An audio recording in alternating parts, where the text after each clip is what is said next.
Hear that beat? Hear that beat? Oh, that must have been Mark. Oh, that was good.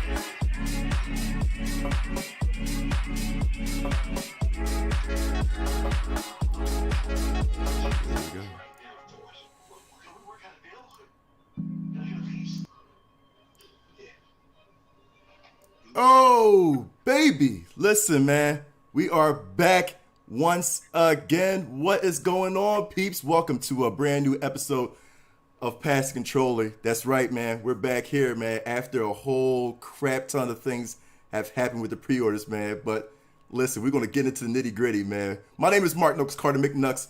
To all you gaming noobs out there, man, respect your gaming notice, man. And we have the real core group right here, guys. Listen, man, you gonna get the raw people here, the people from day one. We got my boy Civ. What's up, Civ?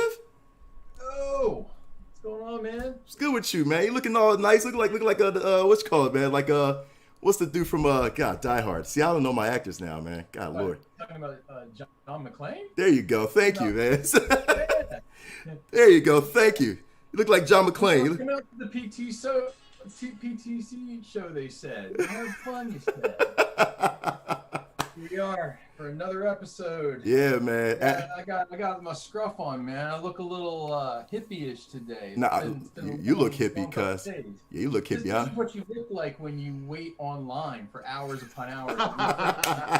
You're pushing that pre-order button. That's, Oh, my God, dude. Good. Dude, believe me, man. And you know what? I apologize for the last episode when I said that Amazon was going to be unlocked around like midnight, and it did become unlocked around midnight. I was like, oh my God, no! I was like, yo, what have I done?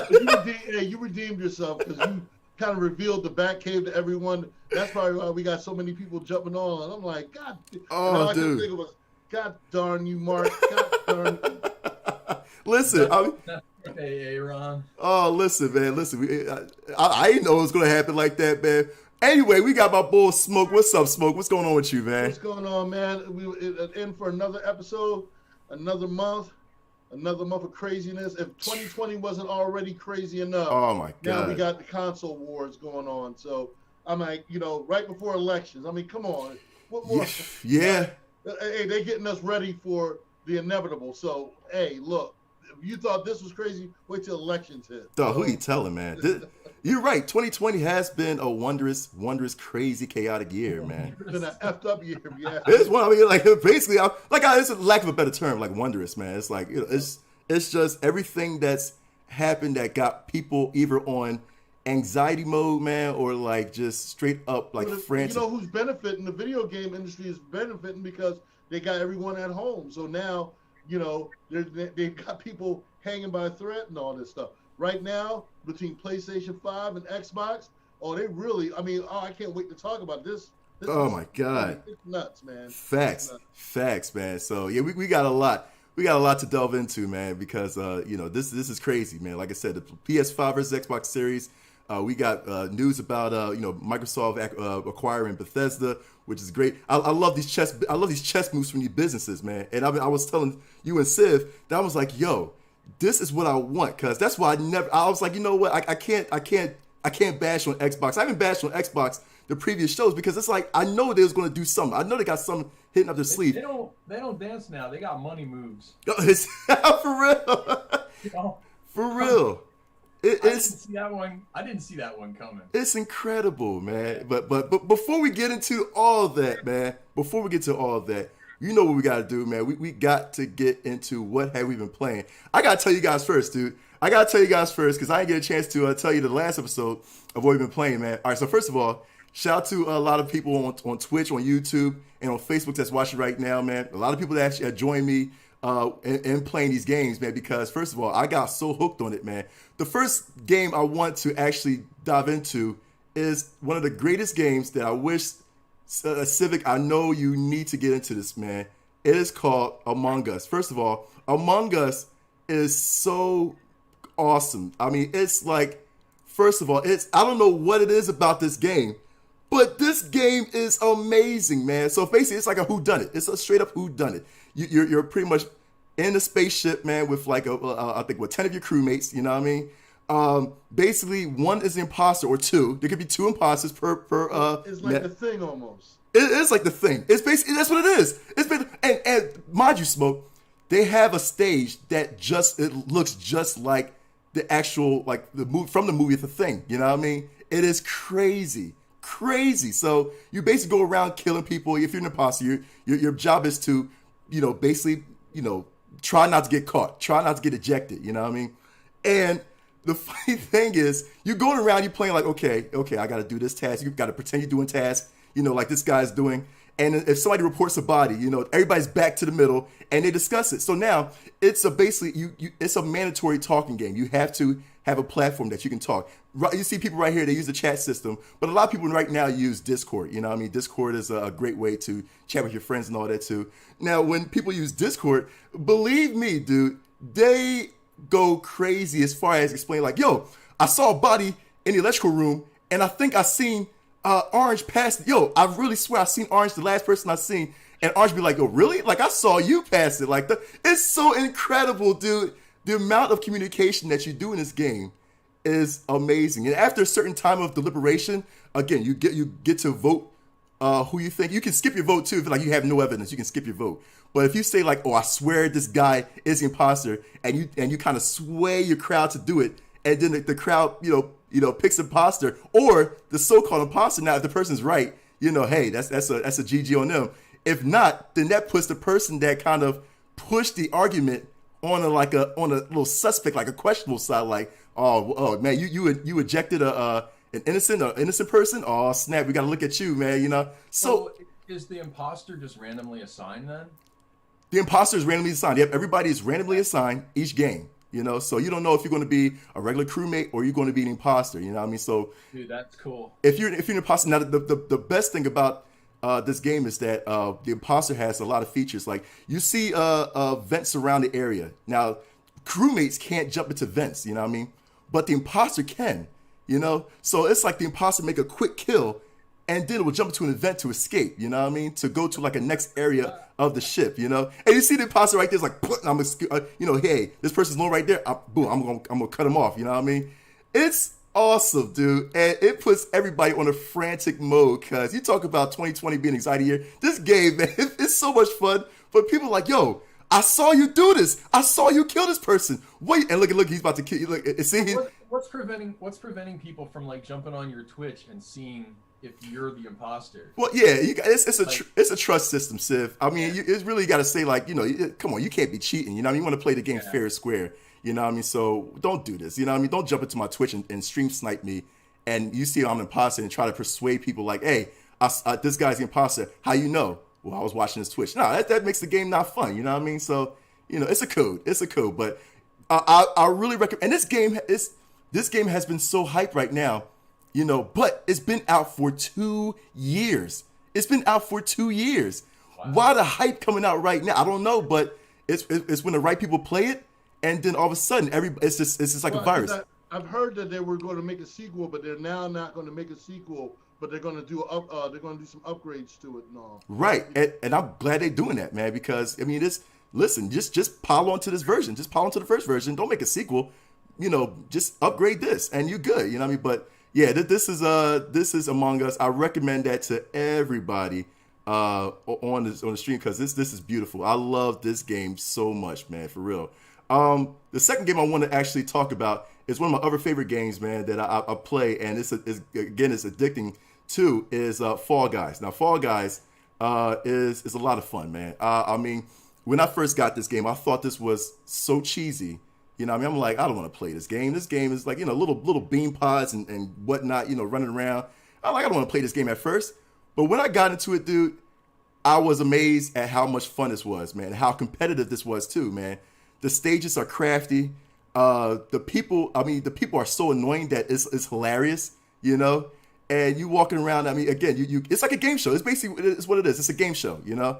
And you're fighting these people each stage until there's one left, and you get a crown. And basically everybody just crown collecting. Now, not to brag, but I have 22 crowns at this moment. You know what I mean? I won 22 games. This was so much fun. This was free on the PS Store last month. So if you got a chance to get it, that's what's up. But if not, this is still worth money to get. This is only like, I think, $10, I believe. And chat, quote me on that if you can check the price. Definitely put on the price on the chat as well too. This is like $10, man. But this is worth it. I mean, seriously, Smoke and Civ. I know you haven't played this yet. I recommend you playing this. Like, for real.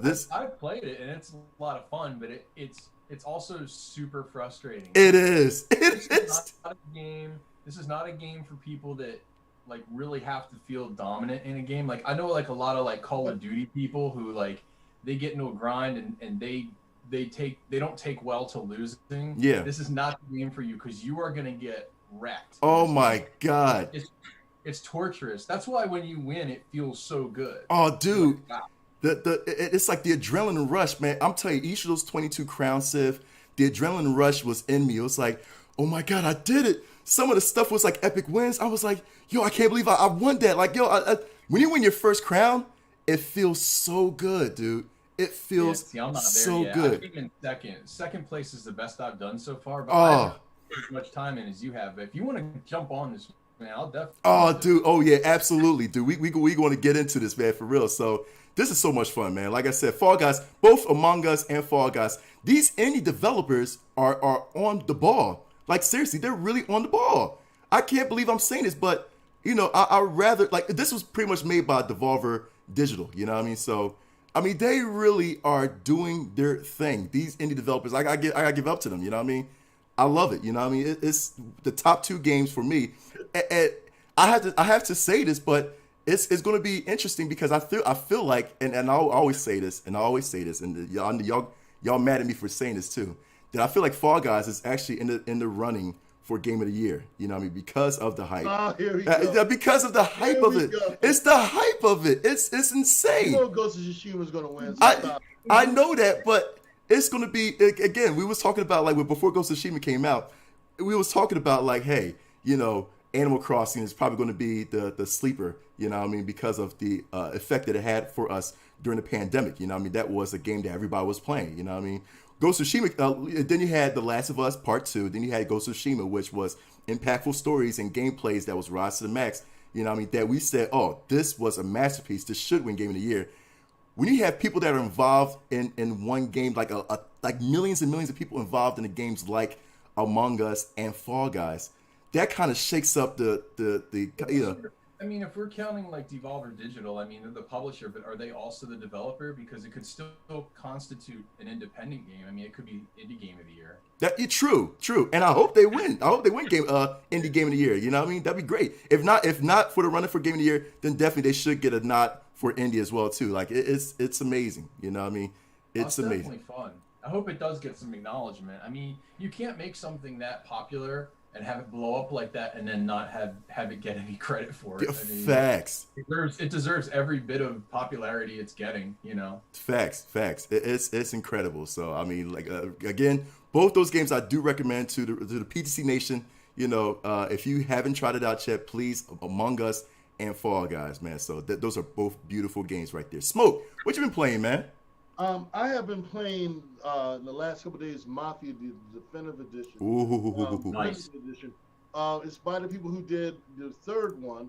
A lot of people weren't fans of the third act of Mafia 3. I personally loved it for a lot of different reasons. Because one, you can go after the KKK. Who doesn't like that? You're right. But it's rebuilt from the ground up. They basically went back to the drawing board. Unlike Mafia 2, where they just repasted and reformatted, they went back to the drawing board with this game.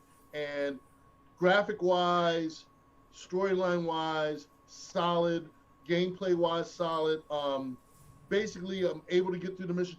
Like one of the things that people were worried about is a racing mode where you got to do this race, and in order for you to progress in the story, racing mode was a lot of fun. In fact, I was hoping that I get a chance to race again. Mm-hmm. But the game is very in depth. Graphic wise, it's amazing.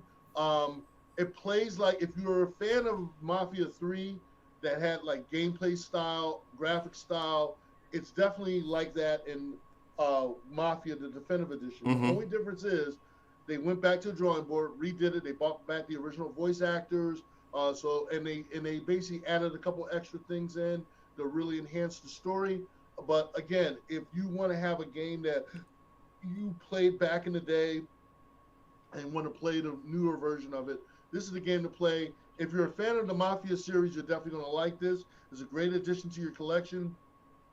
And overall, it's definitely something I would recommend to anyone that likes these kind of games with story modes and everything else. So definitely highly recommend it. Is this like I guess like I guess the same format or same feeling as like Grand Theft Auto, I guess, per se? No, because they give you the option for free roam, where you can go all around.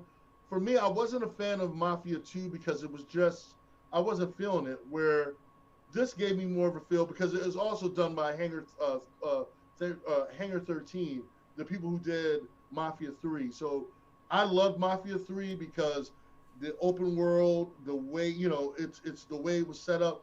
Basically, they took it one step further with Mafia Definitive Edition, and they went back. But again, they didn't use what they already had. What they did was they went back and said, okay, we're going to redesign it from the ground up. And I like, basically, it's a reboot. It's a reboot to the original game. Right. And they did a great job. And like I said, when you bring back the original voice actors from the game, and then you're adding on a couple little extra things that wasn't in the original game, I think that's great. It's more in depth, and the storyline, it's like definitely, it will make you go and have the replay value of going back to want to play the entire series, because now you're like, okay, if you didn't know, and like I said, the lead character, he's from he's also in Mafia 3 and stuff, so you'll be able to follow his storyline and everything else. So again, it's a great game. I recommend it. Holly, it's fun. It's a lot of fun. I'm about to check that out, man. I kind of like it, and I was hoping that when I asked a question, I was like, hey, is it just like Grand Theft Auto? Because I'm not a Grand Theft Auto player. Not to get on the game like that, but I was like, okay, is it different than that? Is it like old school? Well, you know how Red Dead Redemption, you have the option to go anywhere. It's the same with this. The only difference is if you're driving funny, if you drive a certain way, cops will notice and they will come after you. So if you like say go around somebody and all, you're in the 1930s, they will follow you. They will like, hey, someone's driving erratic, they'll send cops after you. Yeah, right. Like, you got to follow the law. Because you're in the mob, so it's a different era, different time, and so like certain rules you have to follow.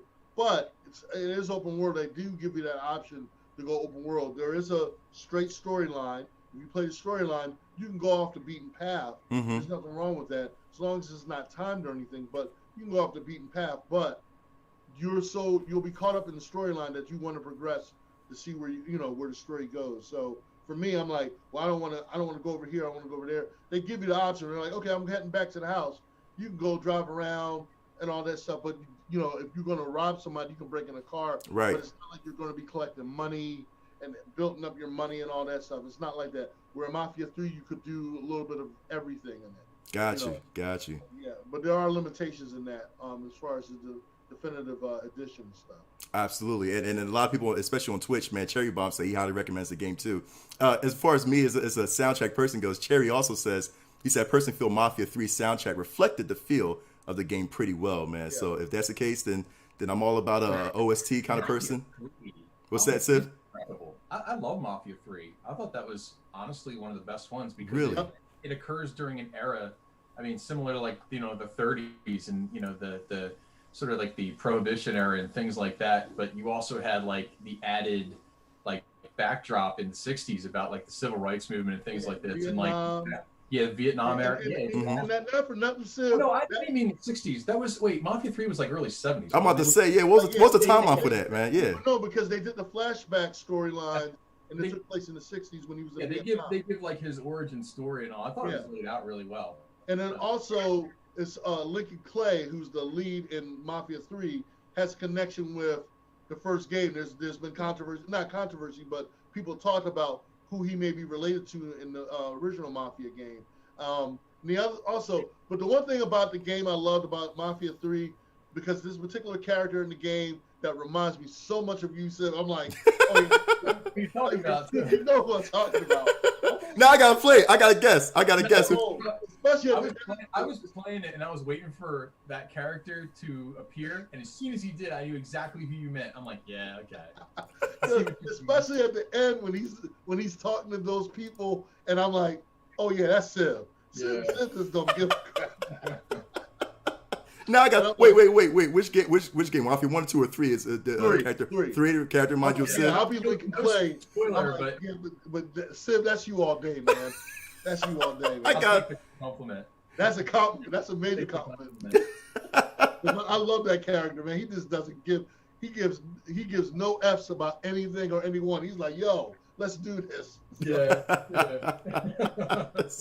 I gotta jump into it, man. Cherry also said on the Twitch chat, he says it felt that Mafia gave an immersive feel to the stories told by the Lucchese family and the Mafia overtaking New York. Though it may not directly tell about the families from the RICO movement, but it shows you how much the families during RICO had to avoid and look out for and worry about, man. So I mean, it's basically your total Mafia agenda. I mean, back in, you said what, the 70s, the 60s, 70s. You know what I mean? So you kind of get a good feel, an accurate historical feel. I just wish if they had did that with the Mafia 2 game, like they did, if they put the time in like they did with if Hangar 13 worked on Mafia 2, like they did with Mafia 3 and the Definitive Edition, the whole trilogy would be an awesome trilogy. Mafia 2 is the lesser one I care for. I didn't care for, but Mafia 1, the Definitive Edition, and Mafia 3 are like my favorite two of the trilogy. So yeah, I hope they make a Mafia 4. Like I would love to see what they would do like in the 80s and all that stuff. But yeah, it was definitely good. It was nice. Dude. I'm definitely going to check that out. I'm glad y'all recommended me to get. I'm looking at the Definitive Edition too, and I was like, oh, should I try that out, man? Because I never. The Definitive Edition is sweet. And like I said, same people who did Mafia 3. So okay, got you. All right, but definitely, I'm sold on it, man. Sid, what you been playing, man? You got one game that I'm definitely going to grab, but one game that is very, very weird to me, which I'm like, okay, you got to explain this, man. So go ahead, tell us, the people, what you been playing, man. So I've been on a sports kick lately, and being from the Philadelphia area. Oh yeah. Like I had to go get Creed VR. Yeah. PS VR. That was one game I wanted. Yep. I'm a massive Rocky fan. I love Rocky. Growing up in Philadelphia, it's like you basically have to love Rocky. That that movie came out the year I was born, so you can do the math. But yeah, man, I had to pick up Creed because, honest to God, man, like those movies are so good. I love them all. I love the Rocky movies. I love the Creed movies. I'm a big fan of boxing in general. And, it basically was like I had to eventually get this game. It was part of the PSVR sale on the PSN store, like, 2 weeks ago or whatever. So I waited to get it because I was like, no rush. I know it'll go on sale. So I grabbed it. Not disappointed at all. That game is mad fun. Oh, dude, I can imagine, man. one of my favorite NES games is always Punch-Out. I love Punch-Out. So the thing is, this game, its art style is like a combination. Like it does go for a bit of realism, but the characters are also kind of over the top. Right. So cool, you get like the best of both worlds. But I'm telling you one thing. So this is my deal. Like I actually I can throw hands a little bit. I have boxed a little bit. Oh, absolutely. So it will give you a workout. You go into this game and you can play on a couple different difficulty modes. So I thought I was going to be the man, right? So I went straight to the top, the hardest difficulty. That game will whoop your ass. I mean, I plugged it in. I thought I was just going to play, like quick couple rounds, casual. It will rip you up. You got to move quick. The controls are super responsive. You have a move controller in each hand. And of course, you have the VR headset on. The field of depth in that game is so convincing. Like you really do feel like you're like you feel like you're in a real boxing match. Ring. Right. Here's the problem though. Yeah, if you have a boxing background, the problem is that when you go to block, you're so used to in real life, like you tuck your gloves in real close to your face like this. Right. And whenever I would do that, I would forget that I had my VR headset on. I would punch myself. You punch yourself in the face. Yeah. Right. Like, you got to like bring them in real close. But so it's like a muscle memory thing. Because I remember the first time dude threw a punch at me, I tried to block like this. And I went wham. And I hit myself in the head. So buyer be warned. Oh, man. Super fun game. Side question, Sif. How do you block the body? Like you just put you bring your gloves down a little bit. Yeah. Like, well, not your gloves, but like the controller, bring it down a little bit, like okay. So you can dip down into it. When you duck and dodge, you really like move your body around. There's a lot of like motion control in that regard. Mm-hmm. Very responsive. Like there's almost no delay. Like when you see a punch coming, like you dip out real quick, it pulls you back in the game. But you just gotta be super quick. Yeah. It's a great workout game. Honestly, I have the game also on VR. It does make you work. It really makes. You know what's so funny? I would say this because I was watching on a Sony PlayStation community Facebook page, right? And somebody was streaming this game. It was a big dude, and he was just like sweating playing this game. I was like, I can see this game will give you a good workout, man. You know what I mean? I'm all about games that give you workout like crazy like this. That is super fun too. That you won't even think it's a workout. You know what I mean? And the stuff in the game that really sells it is like the voice acting is actually really good. Mm-hmm.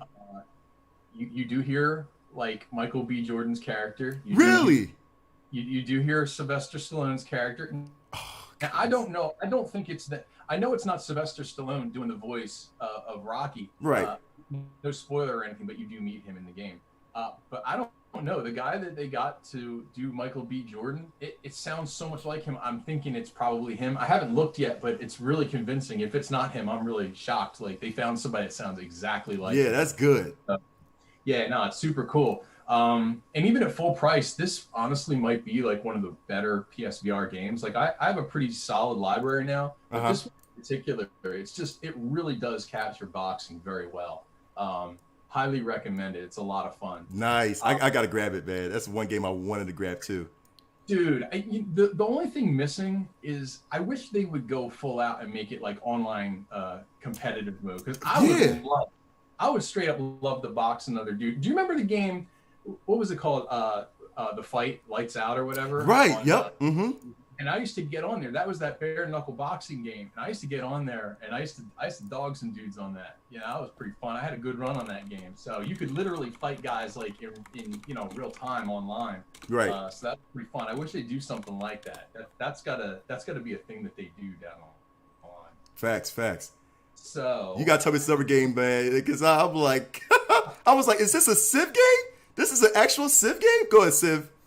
So, did you find any video of this? Yes, I did. I'm about to play it right now for the fans because I don't know. The fans need to deliberate about what they're seeing right now because I'm like, what in the world? But just.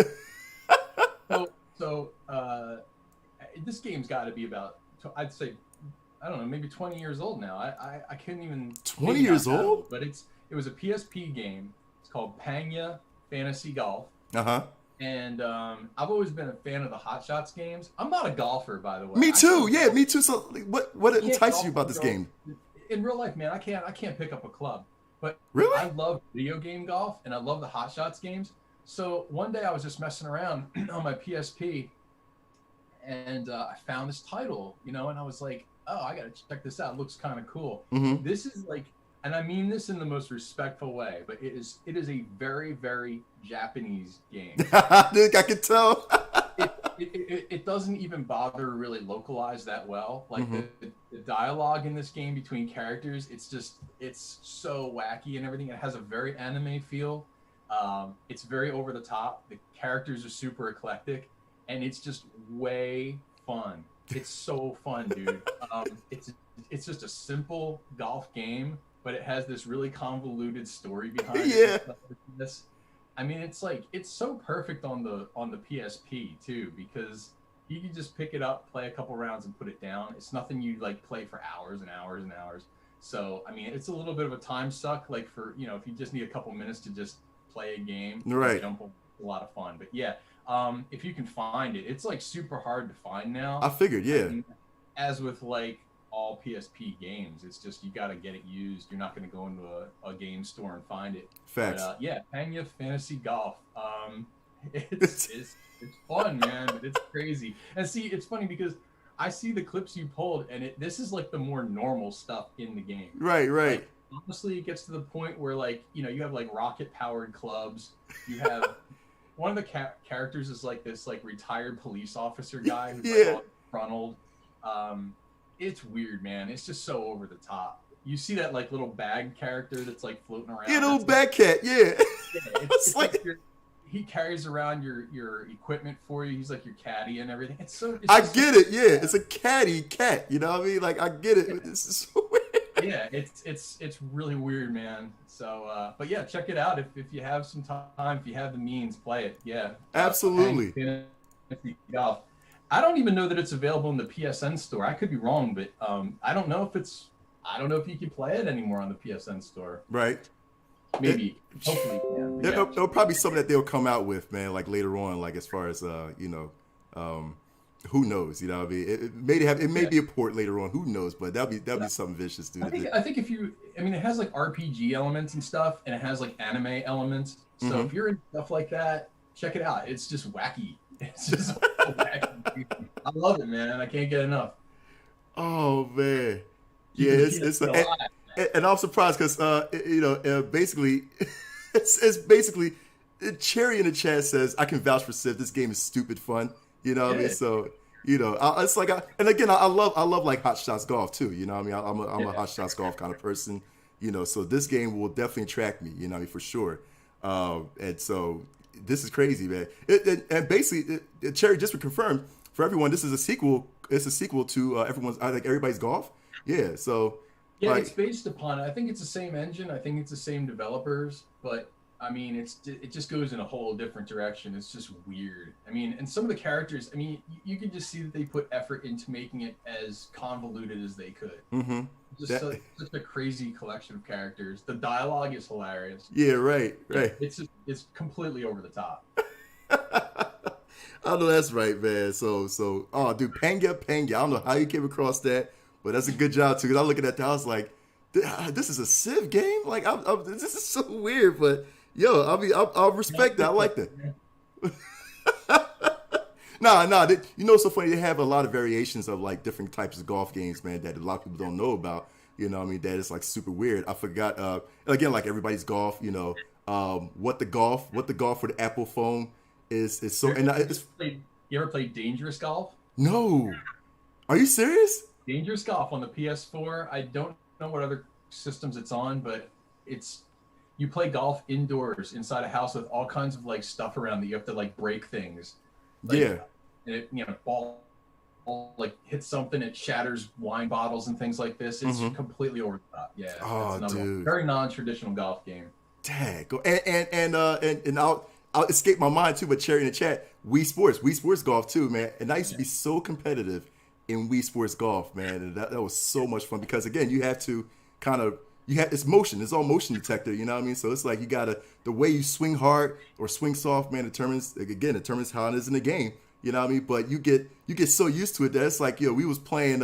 We played a lot of tournaments, man. There was a lot of tournaments. Surprised that for Wii Sports Golf, man, it was so awesome. So that was one of my biggest competitive golf games ever, man. I love it, dude.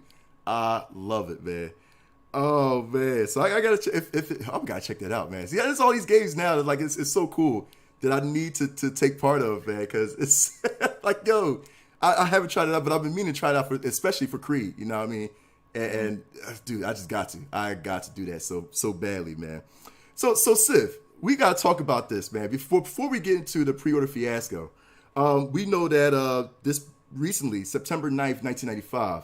Was the year that PlayStation 1 was born, right? So right now, this is PlayStation 1's 25th year anniversary. You know what I mean? So we're pretty much celebrating happy 25th anniversary PlayStation, for taking us a couple decades and a half, man, of pure enjoyment. I got to ask you, Civ, real quick. The first game that you've ever played on a PlayStation 1, you remember? The first one. I'm so embarrassed. Oh, dude. All right, you guys are going to laugh at me because I was kind of a poor college kid back at the time. So I played the demo disc that came with my PS1. I played it to death. Yep. That demo disc. It had NFL football, NFL Game Day. Remember that? Yep, I remember that. That was before the NFL license went exclusively to EA, Mm-hmm. and that had like a bunch of demo games obviously on there, like Loaded. It had Wipeout. It had all those games, and I played that to death. But when it finally came time for me to buy a game, and I thought to myself, I'm going to buy an RPG because they last a long time. You get your money's worth. I want a good role-playing game. Right. So I picked up Beyond the Beyond. Beyond the Beyond? Beyond the Beyond. Oh, dude. And it is one of the worst role-playing games ever. It's just a name like that, cuz Beyond the Beyond. Like, come on, you couldn't find a better name for that. Dude, it's just, it was an early game. Yeah. And this was before Wild Arms. This was before Lunar Silver Star Story. This was before Final Fantasy VII. Mm-hmm. This was Beyond the Beyond probably was like the first RPG on the original PlayStation. And it wasn't horrible, but it was not good. Yeah. First of all, your encounter rate was crazy. You'd walk 4 steps and you'd be in a fight. I mean, you just all the time fighting all the time. I mean, it's just nonstop. Yeah. And it's just a grind. It's a grind of a game. Does anybody else remember that game? I don't think everybody. If you remember Beyond the Beyond for the PlayStation 1, let us know in the chat. But I might be the only guy that was dumb enough to buy that game, but I'm telling you, I played it and I was so bummed. I'm like, come on, man! Like I could have bought Twisted Metal. Mm-hmm. I could have bought Wipeout, but I'm a dummy. I bought Beyond the Beyond. Beyond the Beyond. So, how about you, man? What was your first PlayStation game? I was with you, Civ. As far as I played the crap out of the demo disc, you know what I mean? And I think. If correct me if I'm wrong, because didn't they have? I don't know. See, now I'm trying to go back into my memory bank. Didn't they have the first Tomb Raider in the demo disc? I believe wasn't the first Tomb Raider.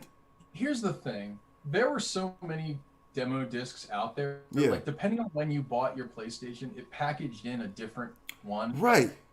So it probably could have been, but. I'm thinking like when I first played Tomb Raider on a demo disc, I think it was from like PlayStation Magazine or whatever. Right. You do like, you buy it and it had like a demo disc with it or something. But I don't think it was on the one that I had that was packed in with the PlayStation. But you're probably right. At some point they probably did do it because that was like a huge marquee game. Yeah, and again, like you said, Sid, like I remember they did have different demo discs, man. Especially with depending on the time that you. Bought your PlayStation 1, you know what I mean? Yeah. And I think that demo disc, that specific demo disc that I had, and I had your demo disc as well too, Civ. The demo disc that I had Tomb Raider because that was my first time that I've ever. I was like, let me go ahead and see, who's Lara Croft, and and first of all, the controls it was so weird, you know what I mean? Because you feel like you had a whole, to jump the hold and all that. It was just so janky a little bit, man. I was like, what in the world am I playing? You know what I mean? Like this game, I mean, and of course, that first time I was like, man, I'm not going to play this game because Tomb Raider is it feels like it's so hard. It's so annoying because, you know what I mean? So I think that same demo disc, I believe it had, I think it had the first Oddworld. And I think it had a snippet of Crash Bandicoot and the stage where you run away from the boulder, you know what I mean? Yeah. And so I think that was specifically in that demo disc and it's, I was like you, I was playing the heck out of that demo disc, man, so much. You know what I mean? It was just so much fun. But the first official game that I've played on PlayStation, I guess oh boy. I think it was oh my God. I think it was the first Crash Bandicoot. That I just, got into. I remember my brother, my brother bought the PlayStation 1 console, you know what I mean? This was back because I was in school, I had to ask my mom for everything, you know what I mean? My brother at the time, was working like a side job after his high school and all that too, and he came home with a PlayStation 1. I was excited, you know what I mean? We broke open. He bought Crash Bandicoot, you know what I mean, along for 2, and then we popped it in. And I think I played Crash. I think I ended the game before he did, you know what I mean? So it was so much fun, you know what I mean? So Crash Bandicoot. Now Crash Bandicoot was my premier game. But again, like you, I was playing the heck out of the demo disc, man. You know what I mean? So it's just like I said, it was those memories, man. But the funny thing was that we had, I don't know if you had it too, Sib. We had a modded PS1. We had a PS1 that could play burnt CDs. You know what I mean? Yeah. You know, so I know it's listen, that was like 25 years ago. But yeah, playing import games and all that stuff, man. Yeah, man. It was just so, it was so dope. So, you know, our brother, it was like, yeah, look at this. I got a hold of a blank CD with something written on it, man. I was like, yo, pop that in. What's that, man? And it was just, after a certain time, it would just hang on a PlayStation symbol. It would pop up and the game would start playing. I was like, that's the first time I actually was introduced to like a modded system, but we're not going to talk about that. But, but Smoke, since you're back on, man, you got to tell us, man, we're celebrating PlayStation 1's 25th year anniversary, man. What was the first PlayStation 1 game? First PlayStation 1 game that you've played, if you remember. Man, besides the demo, you had Siphon Filter. Yeah. You had, for me, it was a couple of different games. I had Siphon Filter. I had Twisted Metal. Mm-hmm. Those games stood out with me. And, of course, the demo had so many. You had a lot of variety. And the demos weren't just short demos. They were like some long demos to make want to get more games and all. And yeah, I had the modded one. Mm-hmm. I had the mod one where I could play my Japanese games. So I was able to get my Dragon Ball before anyone even heard of Dragon Ball here in the States. Yeah. I was playing Dragon Ball Z back then. And again, PlayStation 1 was before its time. At that time, I was just like, I wanted to play not only Western games, but I wanted to play the imports. Right. And so, because the imports to me, especially on PlayStation 1, imports for me overseas, they were just more, they didn't pull any punches. They didn't have restrictions. They weren't so high end, like, oh, we don't want to show that here. It was like, wow, in your face. And it was, and graphic wise, it was just like amazing to see and stuff. So, but PlayStation 1, I think the ultimate thing for my PlayStation 1 for me was Metal Gear. Yeah. I got Metal Gear. I remember I was playing the demo for the Metal Gear, and I just played it till I ran it into the ground. And I remember they had the little introduction, the trailer and everything. So again, you're taking me back. I'm like, wow, I had that, and I still have the system. Mm-hmm. I still have my PlayStation 1. So that's awesome. It's just like I said again, when the discs were black and then they changed colors, and oh my god. Yep. Dude, I remember that. You knew you logged on right when you heard that PlayStation logo, and then you would hear that. Get burned. Yeah. You're like, oh my god, I hope it goes through. Please let it go through. And it would go through, and you're like, yes. Yeah. So, dude, hey, you know what? Before I answer this question, man, see, we all talk about we played the demo disc to the ground, man. Do you think that the PlayStation 5 that's coming out will have a demo disc? Will they keep the same format? Like, hey, well, I'm gonna bring a demo disc out. Here's a demo disc for you guys of what the game's. No, you don't think so? Yeah, I think they will. They didn't have a demo disc for. Wait a minute, let me get this straight. Yeah, they did. They had one for the. They didn't have a demo disc for the PS3. They didn't have one for the PS4. Did they? Yeah. I mean, no. I mean, they had a demo disc for like PSVR. That's the only one I remember. Like, no, but they had it for 3 because I had the demo. It's somewhere upstairs on my thing, but I had the demo. Right. For PS. Because remember when the magazine came out, they would have demo disc in the magazine. Right. I remember that's what Sid was bringing out too. But I mean, but I'm just. Did they have an actual like a demo disc for the PS4? They would know because you know why? Because they were having the magazines. Mm-hmm. So the magazines, they would have demos in the magazine. Right. So you didn't. I know what you mean. But you talk about it like pretty much that was packaged along with the PS4. I don't think so because ever since the dawn of the PSN store, you can play a demo of a game or you can get so I don't think that I think they kind of weaned themselves away from them actually producing a physical media that would give you a demo of a game. I wish they brought it back, man. Like, yeah, seriously. I was a subscriber to PlayStation Underground. You remember that? Mm-hmm. That was like a subscription-based demo that they would send you like a disc or two, and that was the first time I played Final Fantasy VII. I still had that. That was great. You talked Nice. about playing something into the ground. My God. I mean, that sold that game so hard for me. It wasn't even funny. Yeah, yeah. I see, dude. And oh my God, man. Like I remember that, dude. I remember that. But now, my next question is, what your favorite PlayStation 1 game of all time? For me, you know what? And I'm looking at the chat too, especially on Twitch. A lot of people are actually chiming in. Cherry says his first PlayStation 1 game was Crash Team Racing or Medieval. He's not sure, but his favorite game of all time for PlayStation 1 was Rayman. I have to agree with that. I think Rayman for me was my favorite. I love Rayman just because, again, for me it was the soundtrack. I was so attracted to the music so much, you know what I mean, that Rayman automatically just hit me home, you know what I mean, when I was a young boy, you know.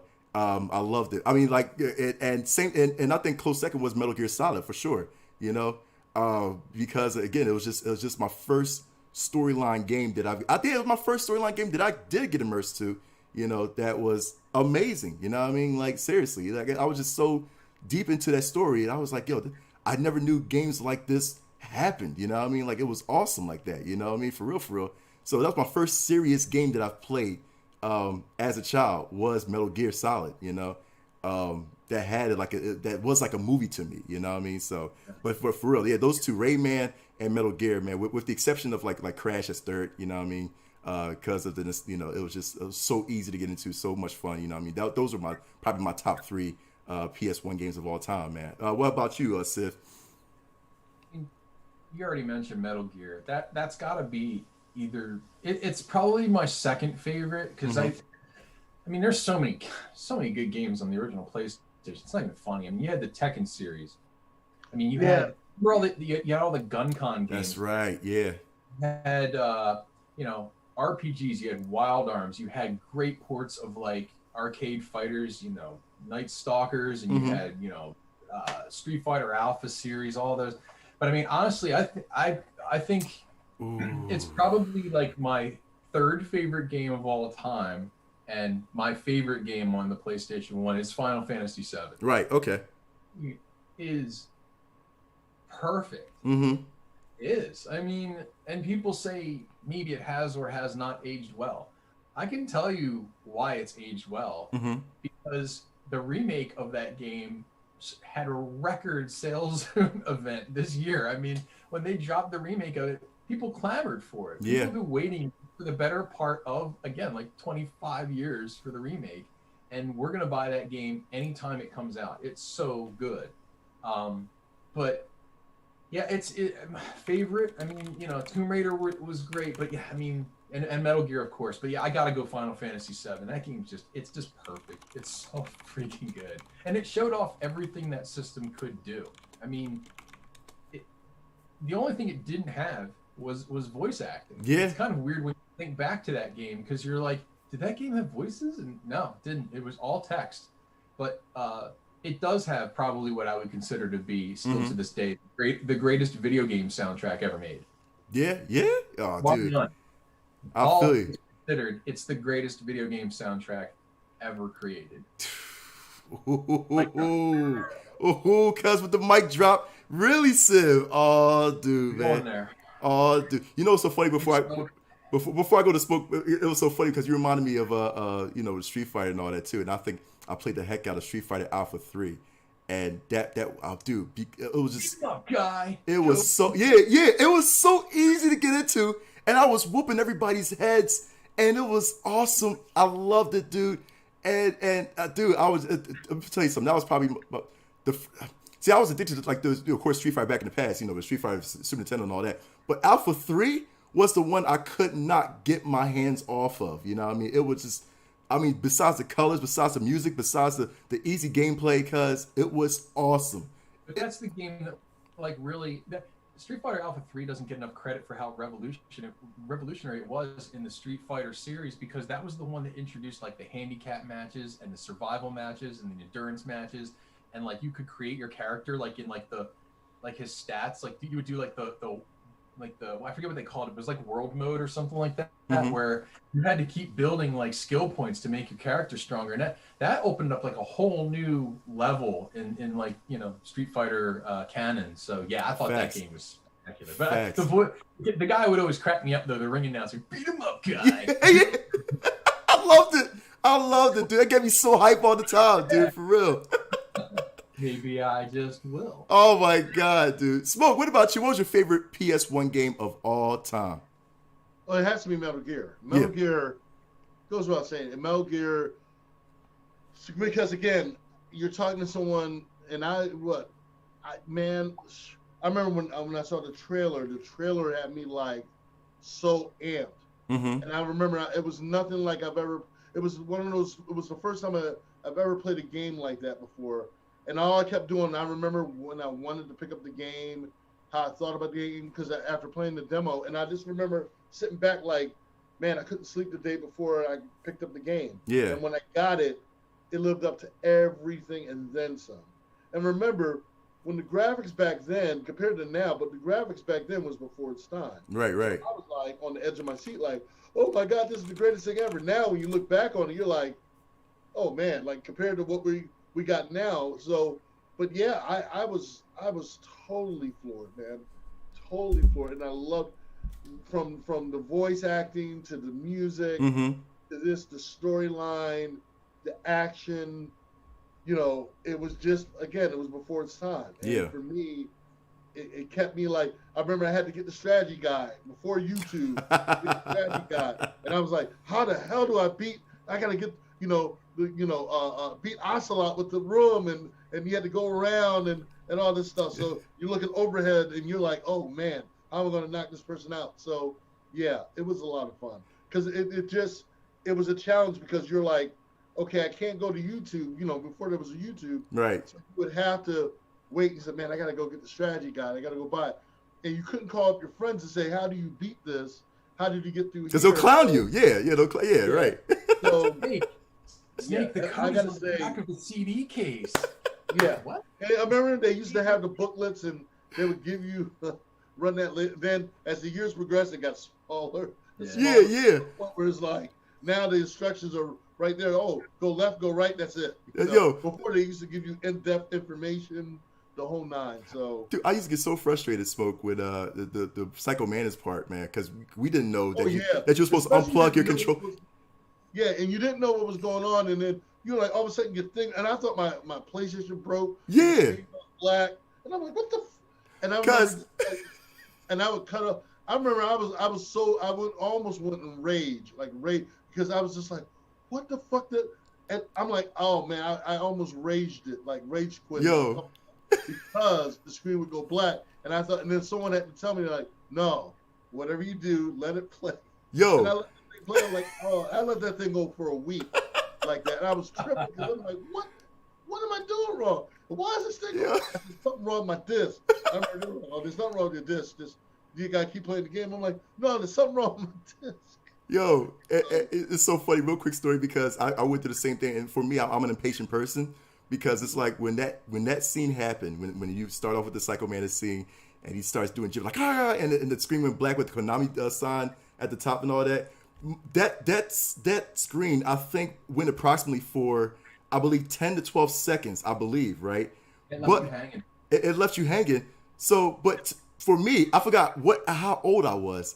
10 to 12 seconds seemed like an eternity for me, you know what I mean? So I was like, what's going on? So I immediately rushed to press the power button on and off, and I kept doing that, dude, until my brother was like, dude, stop doing that, man. It's part of the game. I was like, I didn't know that. I would have told you, could have told me, dude, for real. My brother was so mad too, because first of all, he thought I was breaking his PlayStation 1, but I kept, keep resetting the game and all that. He's like, yo, stop doing that. Let it play out. It's part of the game. It's supposed to mess with your head, man. And the second part was that the unplug the controller. You know what I mean? When he's like, when he says, I was like, I didn't know you could do that too. I was like, I can't beat this guy, until I was watching one of my friends accidentally, play it. And I know you can't say accidentally. I was watching him, and he's like, oh, this is what you do, man. You unplug it. I was like, doesn't that not, you plug it to the second port. Doesn't that not register your buttons? He's like, it still registers your buttons. He just, now Psycho can't read your mind. I was like, what?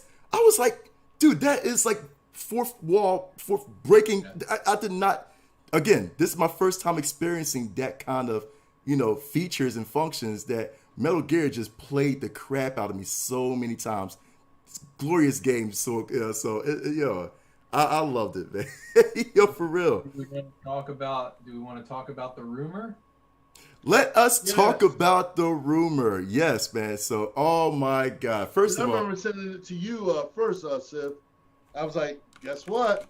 You're talking about it now. We've been talking about that for a while, but I mean, it won't. The rumor doesn't go away. It's still out there. So set it up for us, Knuckles. so we're talking about now. I'm getting it from a lot of sources, man. So Metal Gear Solid Remake might be coming to the PlayStation 5. They say this is not a port.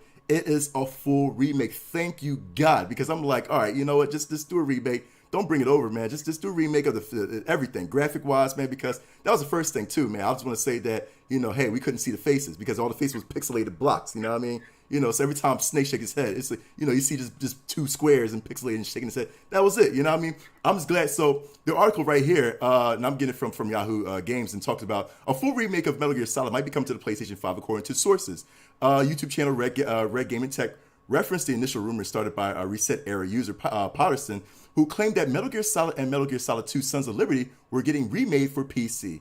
The games reported to PC but never overhauled before. They said this is one of those games that has come to PlayStation 5. Crimson Rain said in this video, it is a PS5 exclusive, but it's also being released on a PC as well. It is not a port. It is a full remake, man. How do you guys feel about that? I know y'all some big Metal Gear buffs, man. How do you guys feel about that? That it's going to be a full remake. You know what I mean? How do you feel about that? To relive your childhood. Hey, I like that. It's about time he said something. Dude. Did you miss me? Well, my question is, it's a full remake. Does that... See, I'm trying to figure out and understand. If they're going to do the full remake, they need to bring Hader back. That's what I'm saying. It's going to have...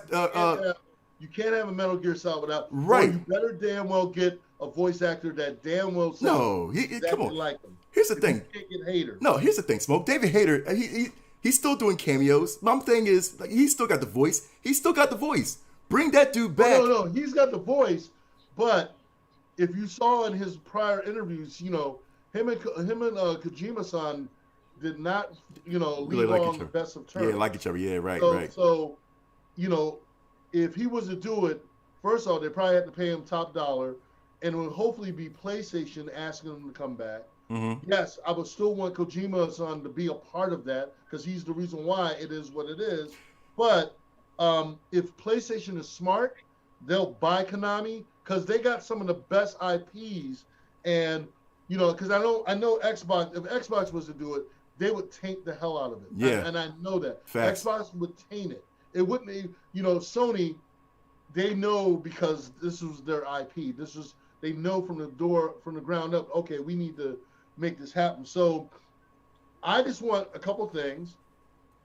I want Kojima-san to come back. So he's making sure that everything is running right. Mm-hmm. I want Hader to come back as the voice. You bring Troy and all of them, definitely goes without saying. But David Hayter is the reason why Snake, the Metal Gear Solid is the series that it is. If you don't have him, you're going to have to get someone who damn near speaks and sounds just like and got the inflections. But I would rather bring Hader back, pay him whatever he wants, any kind of money he makes, because you know you're going to make double that coming back. Absolutely. In sales. So why not bring back the man who created? And also it's a resurgence because I got a feeling that once Metal Gear, the original Metal Gear comes out, it's going to stir up the resurgence. I know they were talking about doing the film for a while. Mm-hmm. You know, with everything happening with COVID That's right right. now, they're putting a lot of things on ice. Right. But can you imagine with all the streaming services, who's to say they wouldn't do a Metal Gear series on TV? I mean, the possibilities are endless, Mm-hmm. but let's bring back the foundations of what made Metal Gear the way it was and why the game is such a phenomenon that it is. Facts. So, but I want citizen input. Let me ask you guys something. What would you rather have? Now, in a dream situation, I think we all agree that it would be preferable to have Hideo Kojima back doing it. Right. So let's assume for a second that's what happens.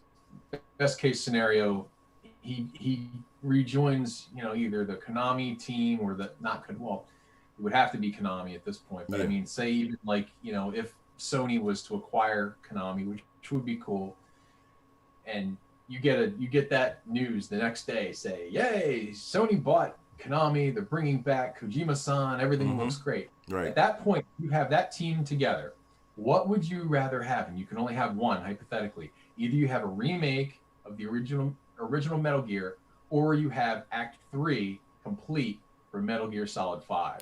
Act 3. Why not have both? I mean, why can't we have both? Why can't we have both, but preferably? Because it's a hypothetical question. Play it on the board, man. I mean, you know, well, Civ, you know, and I know that the fans want, they want a complete director's cut of Metal Gear 5. You know that would blow everyone away.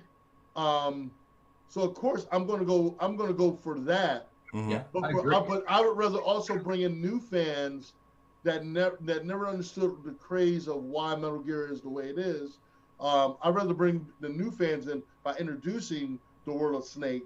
So this way, let's say PlayStation comes back and says, we're going to finish up Metal Gear 5. They're going to get more money because now they got the original fans and new fans to come back. If you're bringing out Metal Gear 5 and director's cut, your sales are not going to be as high, other than from the fans that have been following. You know, so again, I if it was me, I would have to be strategic about it, or make a deal where I have both things going on simultaneously. So when I have Metal Gear coming out, okay, and then for those people that are playing Metal Gear, investing in Metal Gear, then we have, and then that's when you do the little remakes of Resident Evil. I mean, not Resident Evil, Metal Gear 2, and all this stuff. There's ways you could do it. And if they take a page out of Capcom, where they remake the original, and then the first one, and then you jump over to Metal Gear 5, and questions will be answered and all that stuff. The possibilities are endless. Right. Possibilities are endless. And that's, you know, it's a funny thing too, because that's a good question too, Civ, man. I mean, really, I would prefer, you know, definitely a new story. I would prefer Act 3, you know what I mean?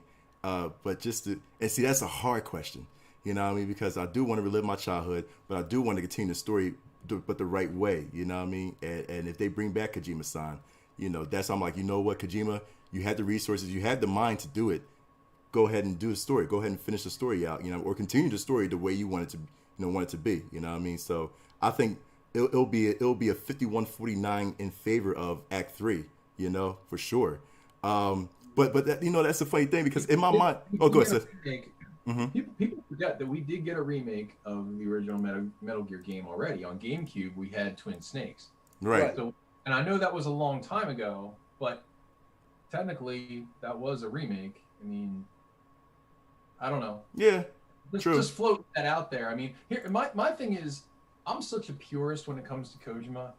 I have a real hard time buying into anything that is Metal Gear related that doesn't have at least him signing off on it. Like, ideally, I'd like to see him at the helm.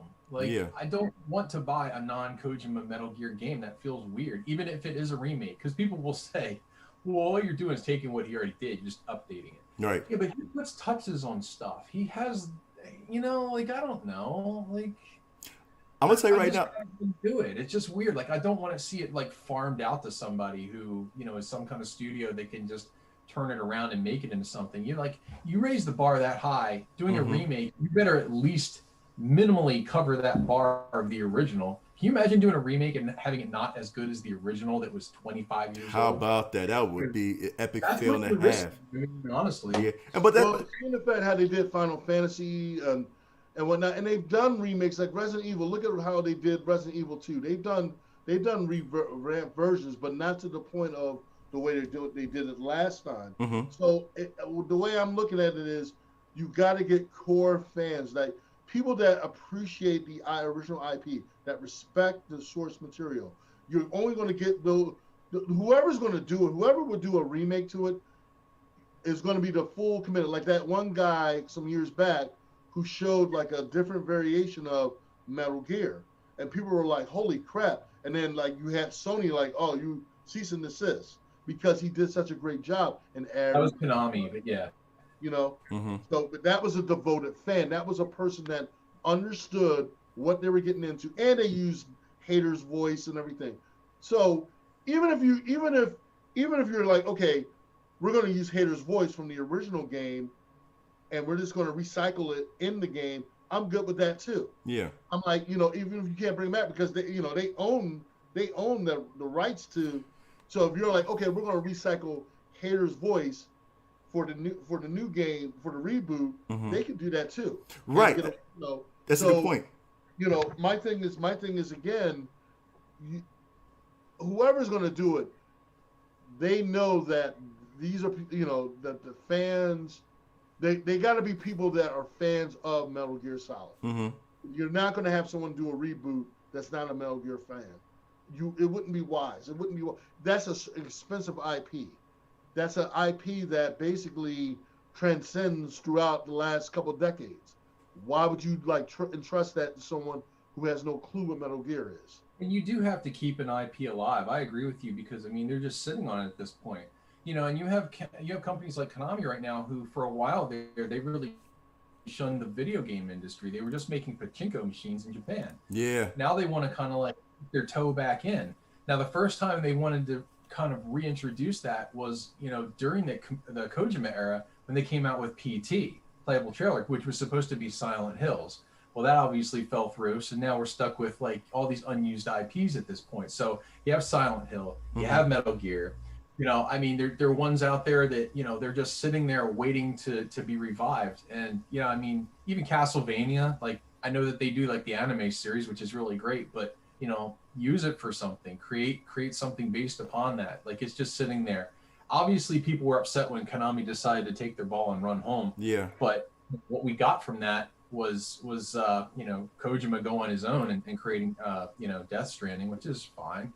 But to me, I've seen what happens, you know, when it's just a game in name alone. You know, often you get a remake of a game or something like that, or an updated version of a game, and it's just crappy. You know, you don't want to see it like that. Like, I'd rather not have any new Metal Gear stuff if it can't be quality.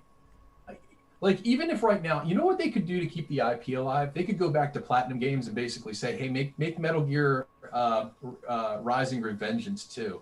Or something, right? Because that's you kind of can't really mess up. Like that's like their forte, that style of game. So I mean, if you just have to keep the IP running, maybe just do something like that. I don't know, but true, yeah, that's a good point. You know what I mean? But here's the thing, and I had so many thoughts about this too. Before we get to our next segment, was that okay? So we already know. I just want to set the blueprint for you guys. We already know that David Hayter and Kojima-san didn't have a thing together, right? We know that Konami still has the IP to Metal Gear. Side note, I still think that Konami making Death Stranding was his cry for help, that he wants to get back into the Metal Gear business. You know what I mean? Because it's basically a mirror.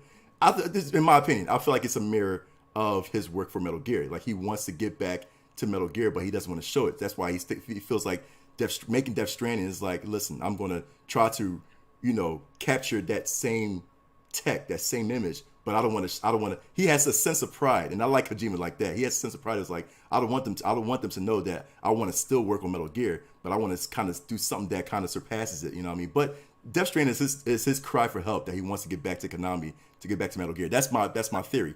So with the going back to what I was saying with the relationship between David Hayter and Kojima, right? Konami still has the IP to Metal Gear. If Konami doesn't, let's say that. This remake happens, you know what I mean? Konami, they don't bring back Hayter, even though it was. I mean, I'm sorry, not Hayter. They don't bring back Kojima-san, even though Kojima-san was the mastermind to this game. You know what I mean? They'll bring back Hayter because now Hayter is comfortable. It's like, okay, Kojima's, you know, not in the mix. Let me go back and you know, throw my voice again or whatever. You know what I mean? Maybe they do recycle voice like Smoke says. You know what I mean? Who knows? You know. I got a feeling because Sony has a good relationship with Kojima-san, even when the Fallout happened, Sony still backed them. So I got a feeling if Sony ends up buying the IP and says, Kojima-san, we want you to come back to oversee, maybe not fully, but we want you to oversee it to make sure your approval is on this. Right, that's true. You know, they could do that also. That's a good point. I mean, we're sort of at the point now where we're speculating upon speculation of a rumor that may or may not happen. So just to kind of bring it back around, I mean, you'd be surprised at how amicable people can be at the right price. And, you know, we're talking about Kojima and David Hayter. David Hayter is not a hater. Like, he's basically said he'll come back and do it. He was upset with, he wasn't even upset. If you read what he wrote about his reaction to being let go of the Metal Gear Solid 5 project, he basically said, I just wasn't told. I wasn't invited back. Yeah. I just wanted them to explain to me what it was, like what their decision was predicated upon. And later it was essentially discovered in sort of like a retconish kind of way, without spoiling the plot of Metal Gear Solid 5. His voice wasn't kind of technically needed. Right. So we don't need to go down, you know, I'm not going to spoil anything, but it didn't need to be him. Right, and it made sense, you know, I still felt like it was a bit of a cop-out, but it's okay. Look, but you know what, when you say it like that, because even when I look back and playing the game and looking back on it, I'm like, yeah, it would make more sense because it's not about him. And I'm trying not to spoil it, so just well, again, people can take it for whatever. What I'm saying on this, all I'm saying is it made sense for him not to be in it. Mm-hmm. You're versus, you know, because then you would have someone saying, but if that was the case, then why? And you know, you're going to have that one dude. Right. Yeah, that's true. Because a lot of people want to be like, hey, won't you use what's the other voice? Kiefer Sutherland. Kiefer Sutherland. You know what I mean? For it to be, but that doesn't. And I thought Keith did a great job. You know, for what it was, for what he was doing. Mm-hmm. But it made sense. It made sense. Like the bigger picture. It's just like you said with Hayter, the way they did him. I understand why he would feel some kind of way. Yeah, let me know. Just don't sidetrack me. Just let me know what's going down. Right. So this way I'm like, but again, I personally, I'm a big David Hayter fan, not just as a writer, not just as an actor. To me, he's always going to be the Guyver. He wrote Watchmen. Yeah. Oh yeah, well, we know that he also wrote was something else he wrote too. Again, David Hayter is the X-Men.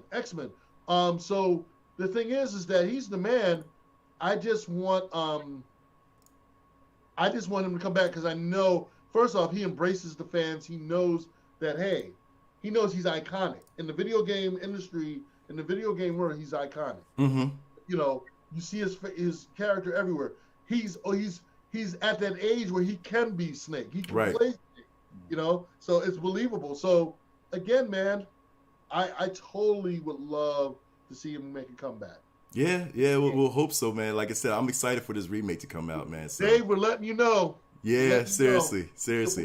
Hey, Dave, we can get you on the show. I mean, that'd be great to have you explain on your side of the story. I feel like we should. Yeah, I think we'll tweet Dave and see what he says. You know what I mean? The power of Twitter will bring Dave on Pass Controller, man, soon. So we'll see what happens, man.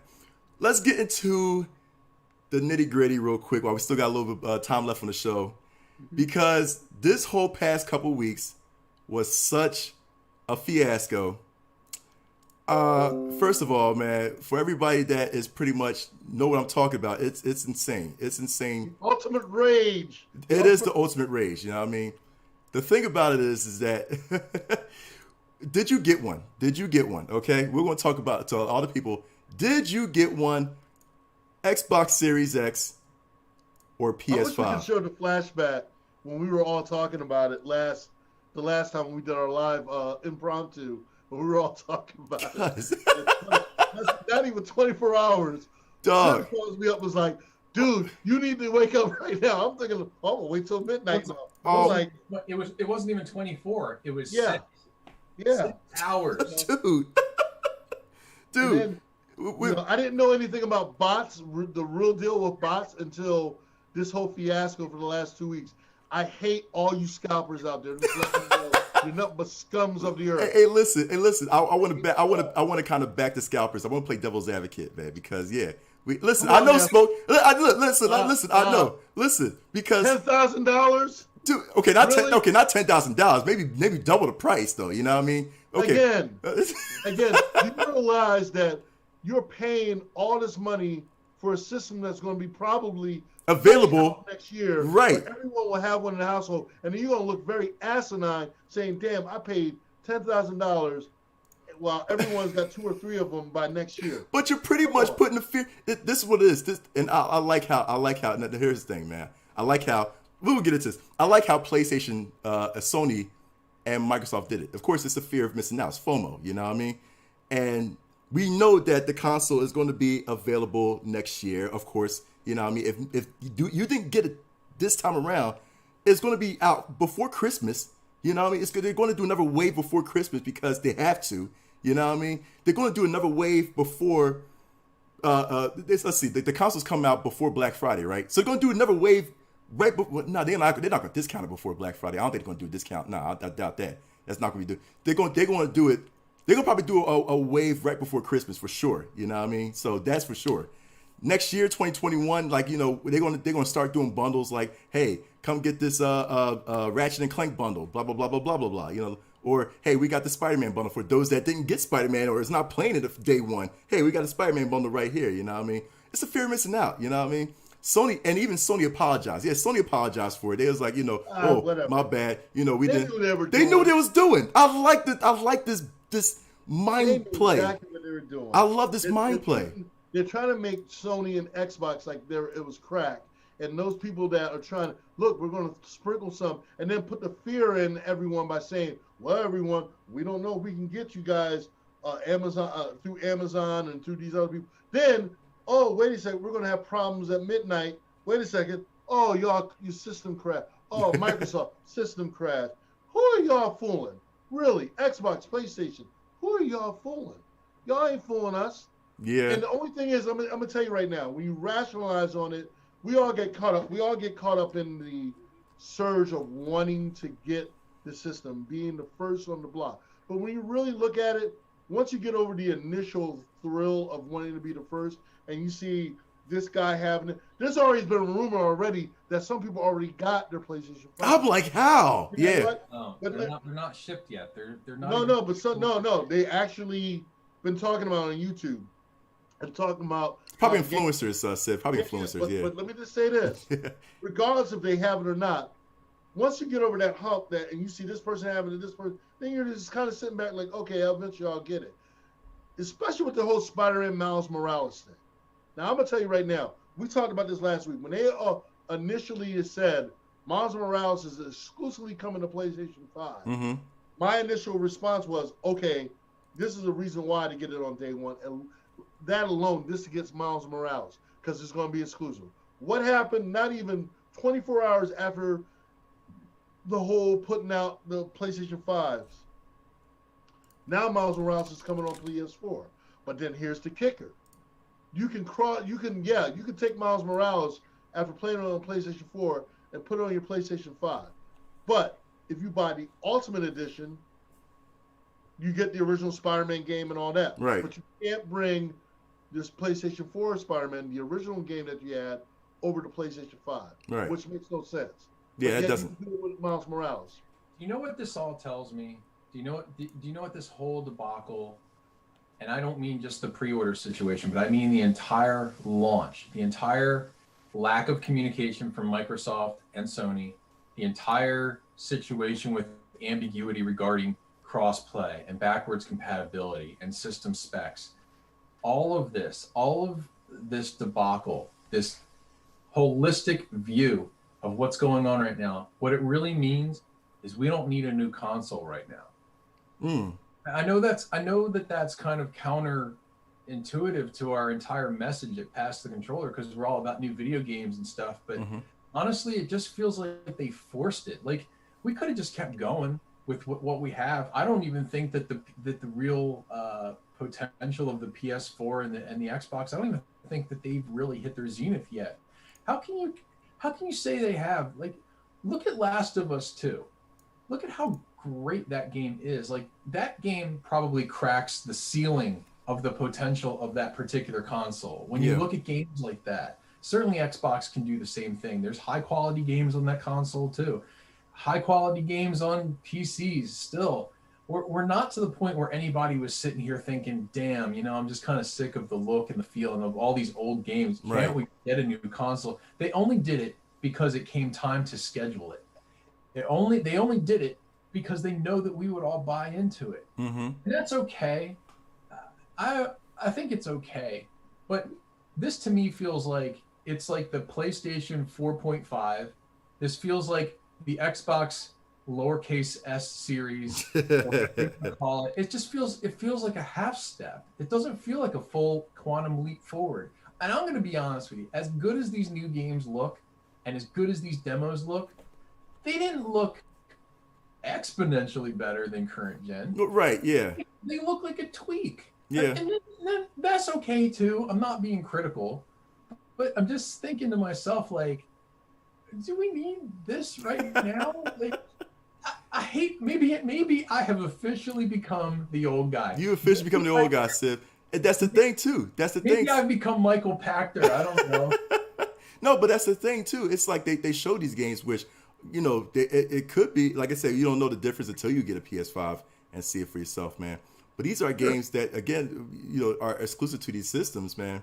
You know what I mean? And again, it's just the thing that PlayStation, that Sony did, where it was like, hey, you got to get it now to play these games, man, before anybody else does, man. And I like that. I like this. I like that mind game that they do. Again, this is all a chess match, a business strategy. I love it. I love the thinking of these companies. I wish I could actually be in any one of these companies just to see how they set what the original intentions are, because it's fascinating. I've actually got this one article up, man, to talk about how rocky the whole pre-order. And the thing is, when it said that, remember when the PS5 live stream ended? And again, if you missed that show, make sure you check back the last episode, our bonus stream where we actually live streamed the PS5 showcase. What they did afterwards, and they said, hey, they hopped on Twitter. They said, we're going to initiate pre-sales or pre-orders the next day. The next day being 4 hours later. You know what I mean? For some retail. I got to go to bat for Sony on that one. I know a lot of people, they were ready to crucify Sony. Sony lied to us. Mm-hmm. They said that it was going to go on pre-sale tomorrow. Right. But understand how retail works. As soon as you said what the price point was going to be, they put it in their system. They can do whatever they want. And the first ones that jumped the gun, pretty much officially, from what I understand, the first guys that jumped the gun, it was GameStop.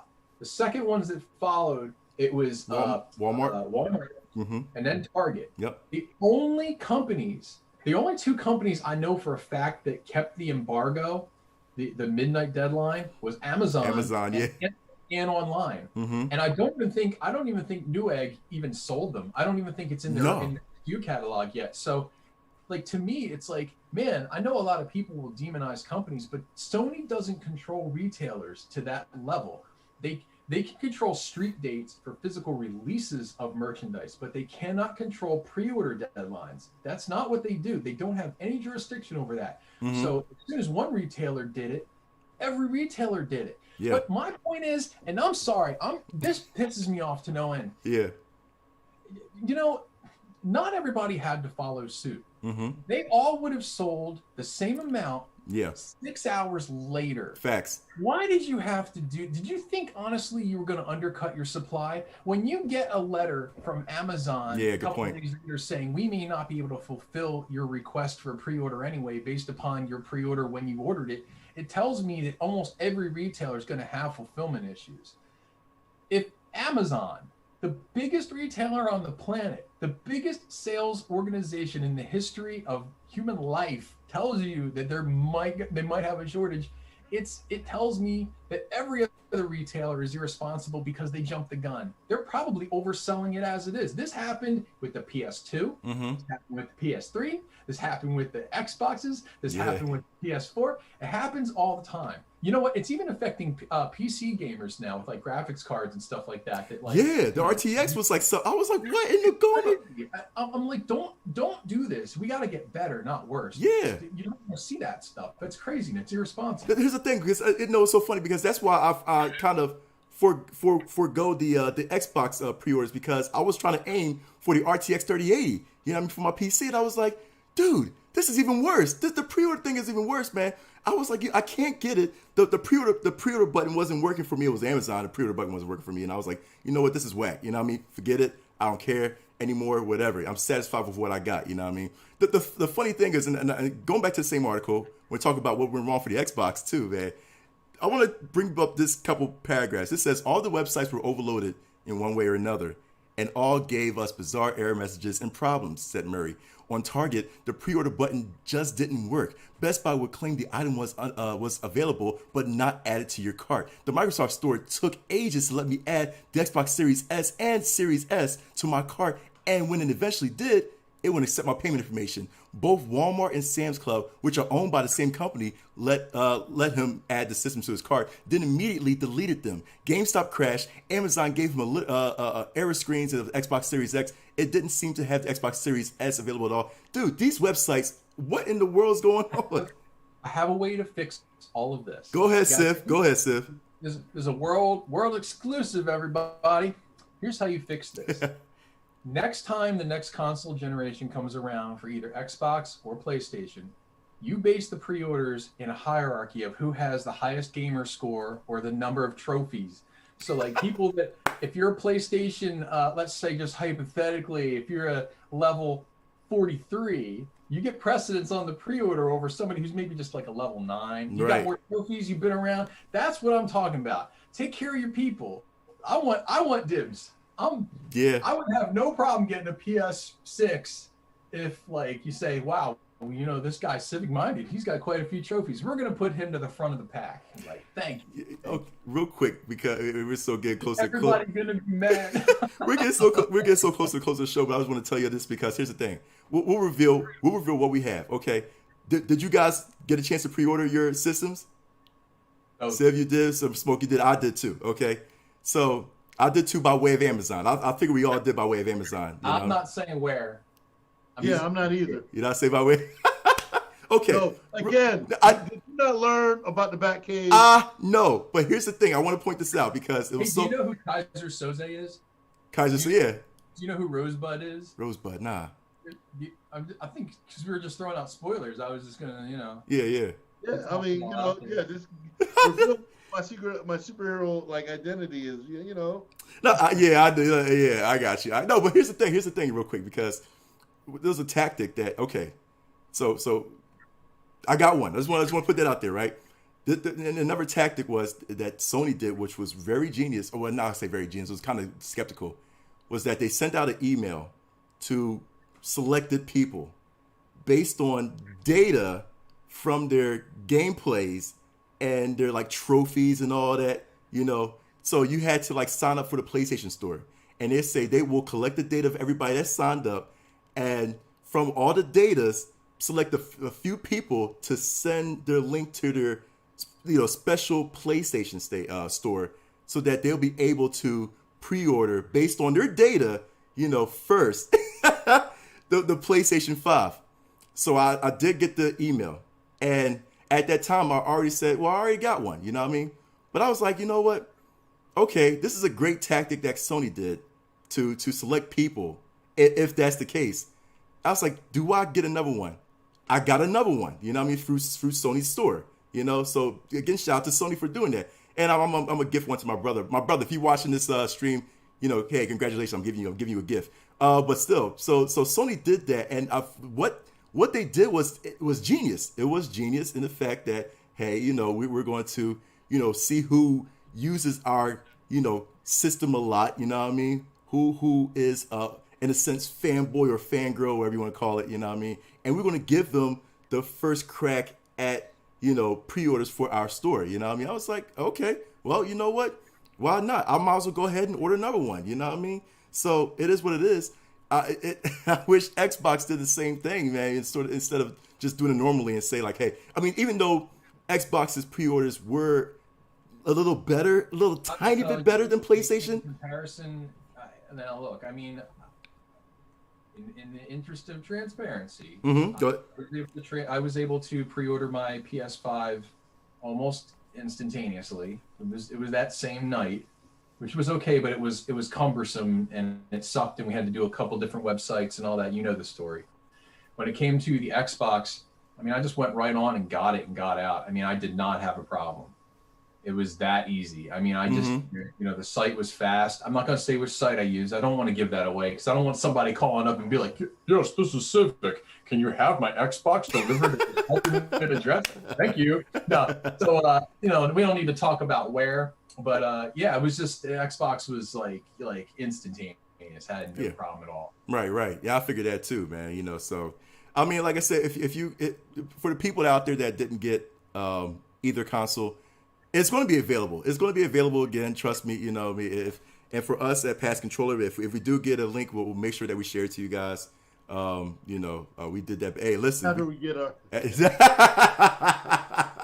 facts. Nah, yeah, but we'll make sure. Hey, trust, I hear you on that, man. But like I said, it will be available. This is not like a one-shot done deal. If you didn't get it this time, hey, listen. But if you did get it, I mean, GG. Listen, you got through the chaos. You was able to pre-order yours. You know what I mean?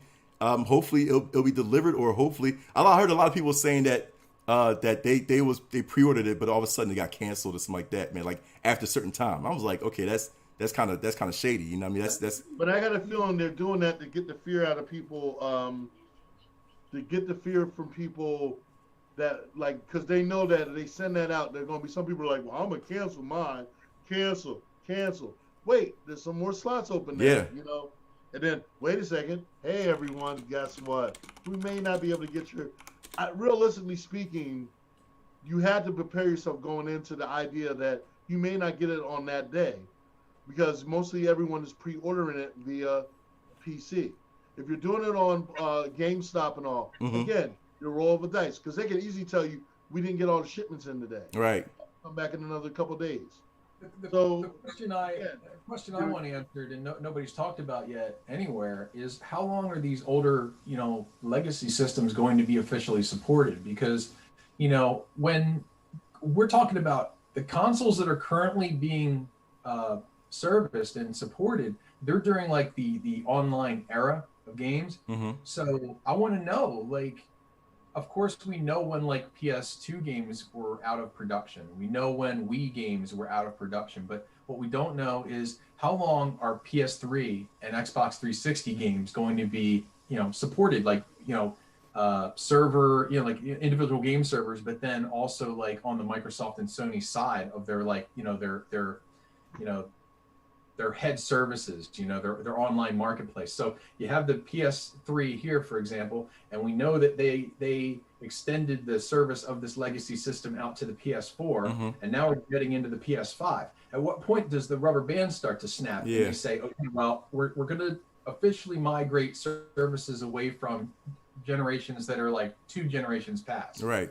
So, that's when you start talking about how important is backwards compatibility really. I don't want to go down the rabbit hole on that topic necessarily, but it does kind of make you think okay, well, I mean, are we on, how much borrowed time are we on at this point? Are those games going to start to roll over into obsolescence, or is there going to be some method whereby those will still be officially supported to some degree? It starts to beg that question. How long, That's a good point. That's a real good point. That's a real good point. I mean, but listen, the way Sony and Microsoft are playing it right now, man, I mean, dude. We did not talk about Nintendo once tonight. How about that, man? It was nothing but this whole Nintendo.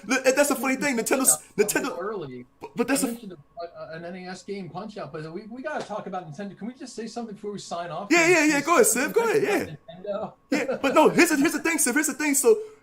Nintendo sitting back was like, you know what? Go ahead, y'all can go fight over it, man. Because again, we already know the rumors for the new Switch coming out. You know what I mean?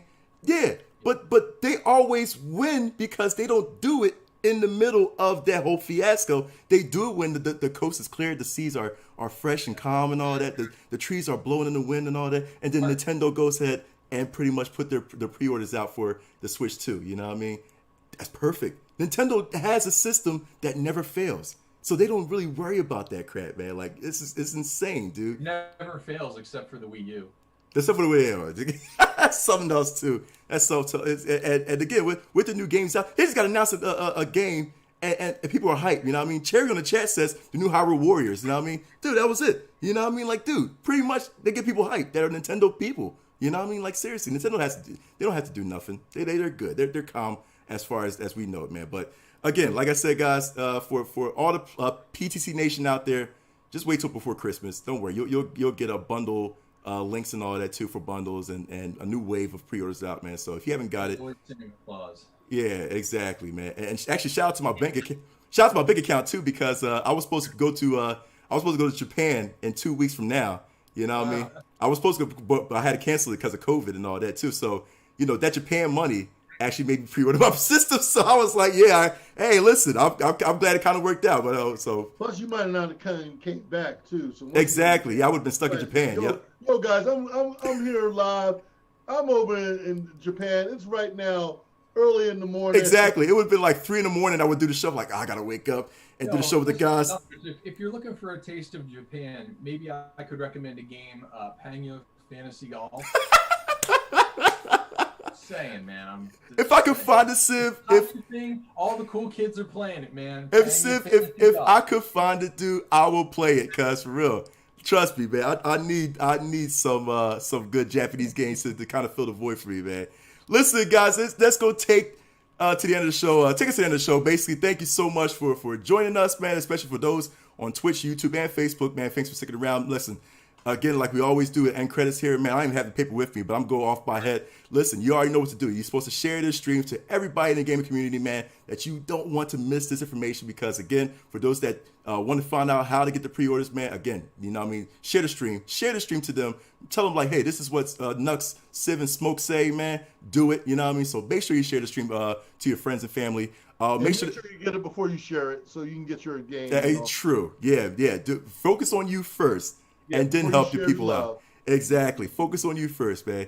Make sure that you also follow our page Pass Controller on different sources. We got Twitch, Twitter, YouTube, Facebook, Instagram at PTC Gaming Show. Make sure that you also use the email for us, PTCGamingShow at gmail.com, if you want to send us some questions to ask for the next show. Make sure you also follow our community page, which is called PTC Nation. That's right, PTC Nation on Facebook. If you scroll down our main Pass Controller page, you'll see a banner for PTC Nation. You just join there, man. We are over 1,400 members strong, posting their gaming vids and all that kind of good stuff, man. So make sure you jump into the action, too. Remember, PTC Gaming Nation is a place just for you to share everything. I'm not even going to name everything, the gaming IDs, and I'm not going to do all that. Just share whatever you want as far as video game goes, man, because I don't have the paper with me. You know what I mean? Just share what you want. It's all for you. So that we can all pretty much pass the control together. I did good without a card. That's what's up, man. So listen, we're going to get back to you guys next month, man. Listen, it's a pleasure. We are getting closer to the Game Awards, so you know we're going to be hyped. You know we're going to be fanatic, man. We're going to talk more about that next show and November until the Game Awards in December, man. So listen, it's going to be crazy, man. So Smoke and Civ, I don't know what y'all gonna do after. What y'all playing afterwards, man? Going back to Mafia. Going back to Mafia. You too, Civ? What you gonna do, man? I gotta finish up my Mafia story. Yeah, and I got to jump on that golf game, yo. I gotta get my putt on. Sounds so stupid. Oh my god, dude! Get my putt on, man. Oh for Lord God, yeah. I'm gonna probably get back to Among Us tonight, man, because that's what I gotta do, man. So yeah. Hey, let me know when you want to stream some Streets of Rage 4, dude. That's right. Yeah, we do. Okay, bet. We're gonna do that then, man. So we got to, and plus we got to get back together to do like a PTC stream, man. You know what I mean? And shout out to Nick, because I know Nick's been waiting for a long time to jump back in with us, man. So guys, again with Smoke, with Civic Minded, I'm McNux. This is Pass Controller, and as always, guys, get good. Peace and air grease.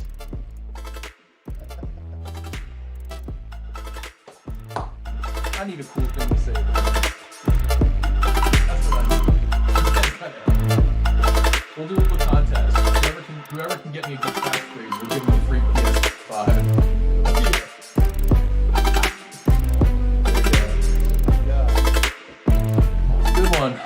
Good one, gents.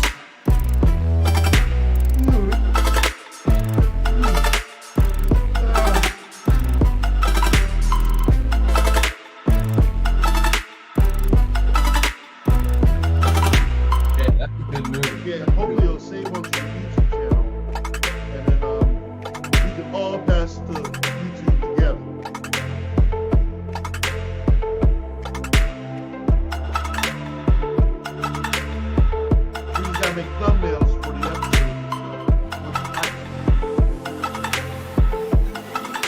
to make Yeah, you can do that right do that right in YouTube, right? no. You can, but the thumbnails for the specific episode